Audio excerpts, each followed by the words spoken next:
Do you find that your photos are always coming out blurry, noisy, or just not sharp? Well, most likely the problem is that you're shooting at the wrong aperture. So in this video, I'm going to show you how to choose the correct aperture for any given situation. Oh, and Skillshare has sponsored this video, but more on Skillshare a little bit later. One of the main reasons you might choose to shoot with a prime lens over a zoom lens is the ability to shoot at a brighter, widest aperture. Much like this Brighton Star 85mm f1.8 lens, which Brighton Star have kindly sent me to make a video with. So we have the ability to stop all the way down to f1.8 to let in as much light as possible and create a super shallow depth of field effect in our photos. When you first start shooting with a prime lens like this, you might be tempted to shoot wide open at f1.8 for every single photo.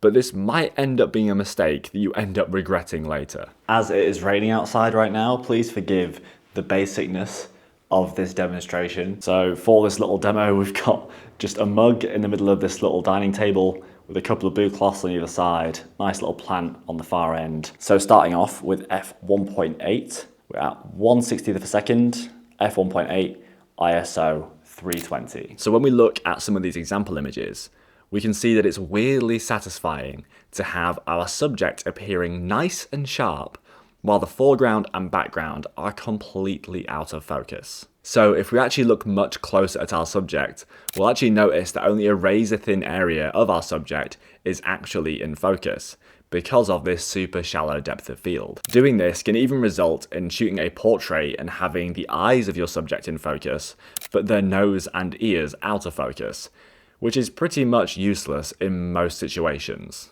And if you're new to photography, I highly recommend checking out the sponsor of today's video, Skillshare. Sometimes I like to go back to basics of my photography and refresh the fundamentals of what makes a good photo.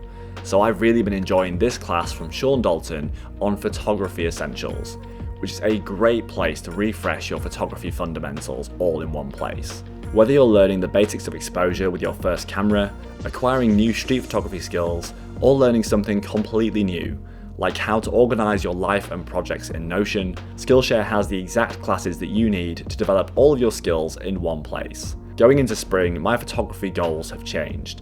I'm focusing much more on my photography as a daily habit rather than the final result. So I want to be more consistent with my photo walks and dedicating time to learning new skills using Skillshare. Get started with Skillshare today. The first 500 people to use my link in the description will receive a 1-month free trial of Skillshare. So get started today. Should we then just stop down our lens all the way to f16 or f22 to make sure that everything's in focus from now on? Well, not necessarily.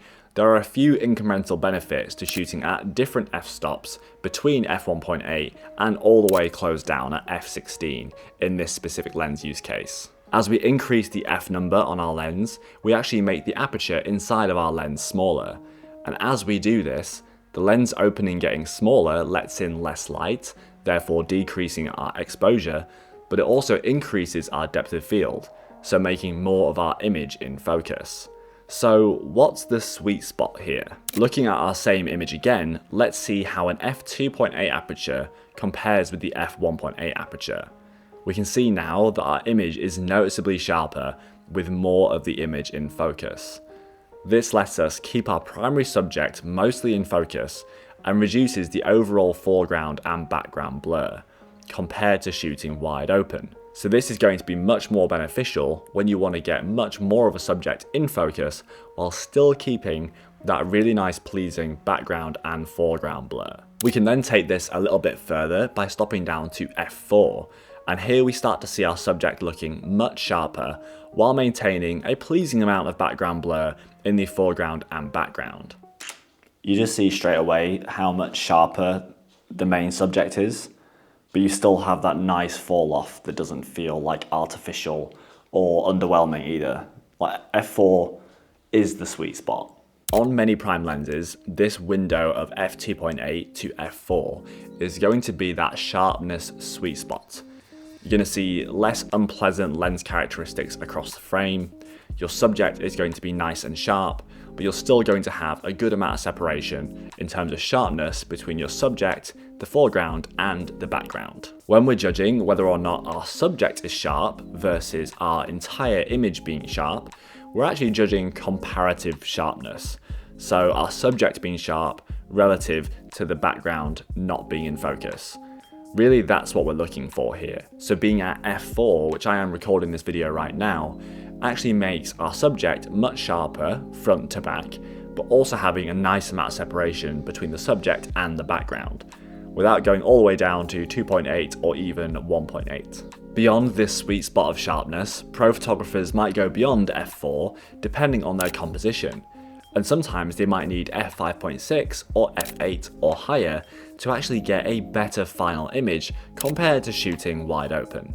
When we increase our f number this little bit further, we're closing down our aperture again, letting in less light and increasing the depth of field to include more of our foreground and our background in focus. This means making a trade-off between our lovely blurry background and actually having more subjects and elements in our composition in focus to tell a wider story. Going back to our shooting example here, when we increase our f-stop to f5.6 or f8, we can see much more of the details in our foreground and background move into focus, which then add more information to our composition.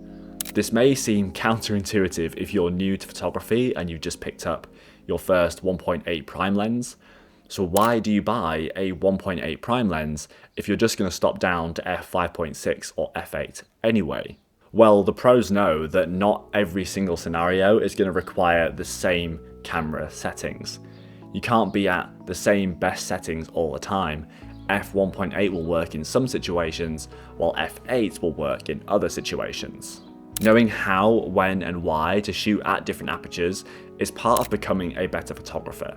Not every scenario is going to require the same level of exposure, the same level of depth of field, or the same level of sharpness even. So knowing when to use each of these and making that a second nature skill is going to help you become a better photographer in any situation. And if you want to save time editing your photos, you can pick up my Kodak film stop presets, my Fujifilm film stop presets, and my Naturally Filmic presets. And you can save when you pick up all three in the 3-pack bundle, and viewers of this video can use this unique code to save an extra 20% at checkout. These are some of the best film simulation presets you can buy, and you can see these being used in all the images I've shared in this video and the images you can see on my website portfolio. So I'll drop a link in the description so you can go and check those out. With all that said, we're currently on the road to 70,000 subscribers on this channel. That is the next big milestone. And if you've enjoyed this video and you want to learn more about photography over the next months, the next years, please subscribe to the channel and join along. And if you have any questions or suggestions for videos, I am all ears. Please drop those in the comment section below this video.